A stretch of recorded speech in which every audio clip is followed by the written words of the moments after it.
Аз съм Стефан, на 6 години и ще ви разкажа какво правят пчеларите през април. Април е един от най-важните месеци за пчелите. Природата вече се е събудила, а с нея и пчелите започват усилена дейност. Какво се случва с кошера?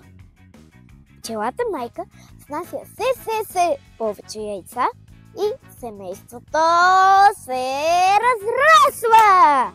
А пчелите работнички събират прашец и нектар от най-ранните цветя, като например кукиче и глухарче. Ако няма достатъчно храна, пчеларите слагат захарен сироп. Също така се добавят нови рамки, за да може, ако семейството расте много бързо, да се разшири. Ако пчелите от кошера са много, някои от тях напускат и това се нарича роене.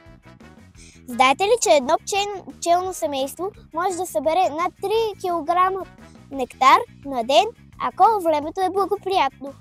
Следете нашия пчеларски календар и ще разберете какво правят пчелите през цялата година.